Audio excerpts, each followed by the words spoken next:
Ku soo dhawaada taariikh ku saabsan Kenya. Kenya waa mid ka mid ah dalalka ugu caansan Bariga Afrika. Ku soo dhawaada xogo muhiim ah u baahan tahay inaad ka ogaato Kenya.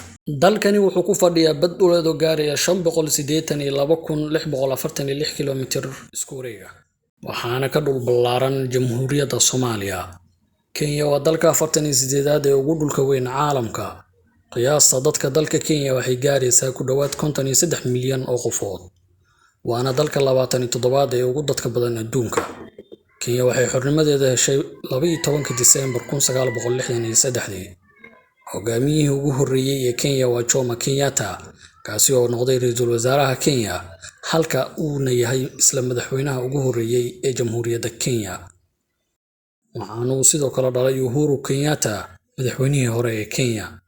Kenya waxaa ka soo jeeda orodyahanada ugu caansan caalamka, kuwaas oo magac weyn u soo jiiday Kenya. Waxaana ka mid ah Eliud Kipchoge, waana orodyahan ka mid ah kuwa ugu caansan Kenya iyo caalamkaba. Waxa uu caan ku yahay inuu yahay orodyahanka ugu horreeyay ee ku orda marathonka muddo 2 saacadood gudahood. Wuxuu sidoo kale ku guuleystay Olympic Games iyo World Marathon Majors. Kipchoge waxaa loo aqoonsan yahay orodyahanka ugu fiican ee long distance running ama orodka masaafada fog, waxayna badanaa ka soo jeedaan hal qabiil. Ciyaaryahannadan orodka caanka ku ah ee reer Kenya waana qabiilka Kalenjin. Ingiriiska waxa ay Kenya ku wareejiyeen dhulka Soomaaliyeed ee loo yaqaano Waqooyi Bari ama NFD, waliba si khasab ah, iyadoo dadka halkaasi degan ay u codeeyeen inay ku biiraan Jamhuuriyadda Soomaaliya kadib codbixin loo qabtay kala doorashada labada jamhuuriyadood. Wuxuuna ku wareejiyay dhul ballaaran kaasi oo lagu qiyaaso 127,000 oo kiiloomitir isku wareega, kaasi oo ka waaweyn wadamo badan oo aad garanayso sida Imaaraadka, Qatar, Djibouti, Rwanda iyo kuwa kale. Soomaalida ku nool gudaha Kenya ee uu Ilaahay makaniyay halkaas waxaa lagu qiyaasaa 3 milyan, waxayna degaan deegaanada Mandera, Garissa iyo Wajir.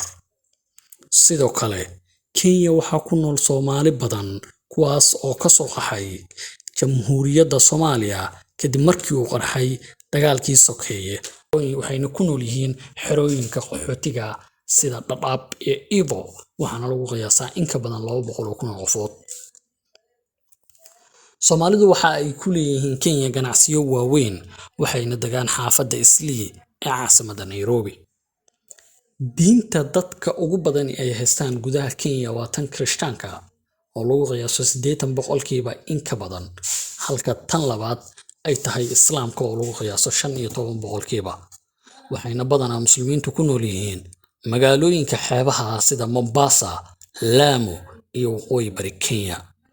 Waxaana ku sii xiga diimaha Hinduuska oo ay haystaan Hindida iyo Aasiyaanka ku nool Kenya, iyo Buddhistaha oo iyaduna ay haystaan isla Aasiyaanka ku nool Kenya.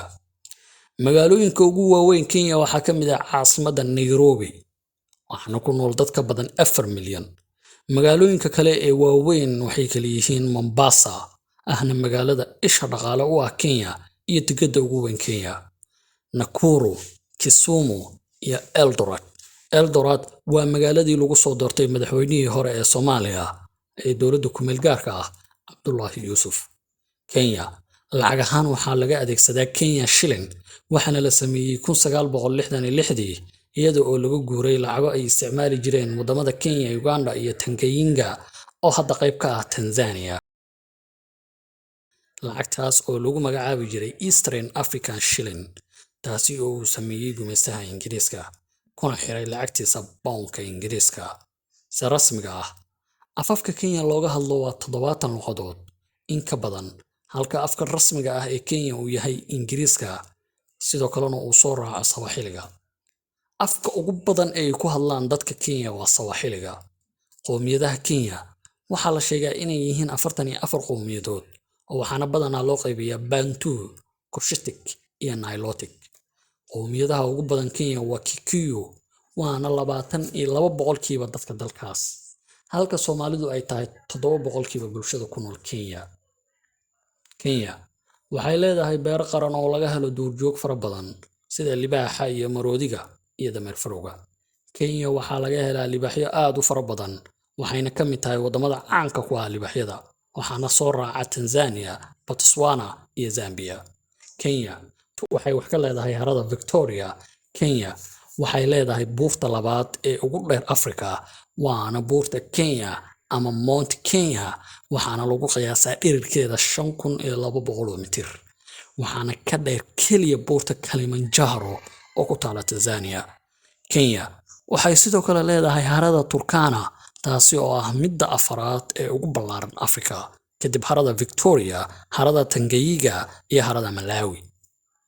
Kenya dalkan dadka caanka ah ee ka soo jeeda waxaa ka mid ah Wangari Maathai, oo ah haweeneydii ugu horreysay ee Afrika ee qaadatay abaalmarinta Nobel Prize, waxayna ku qaadatay u ololeynta ilaalinta deegaanka iyo difaaca awoodsiinta haweenka.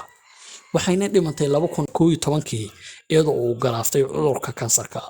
Jomo Kenyatta, oo ahaa madaxweynihii ugu horreeyay ee Kenya iyo mid ka mid ah hoggaankii u soo holgamay xornimasiinta Kenya ee ka dhanka ahaa gumeystihii Ingiriiska, waxaana dhintay 1978.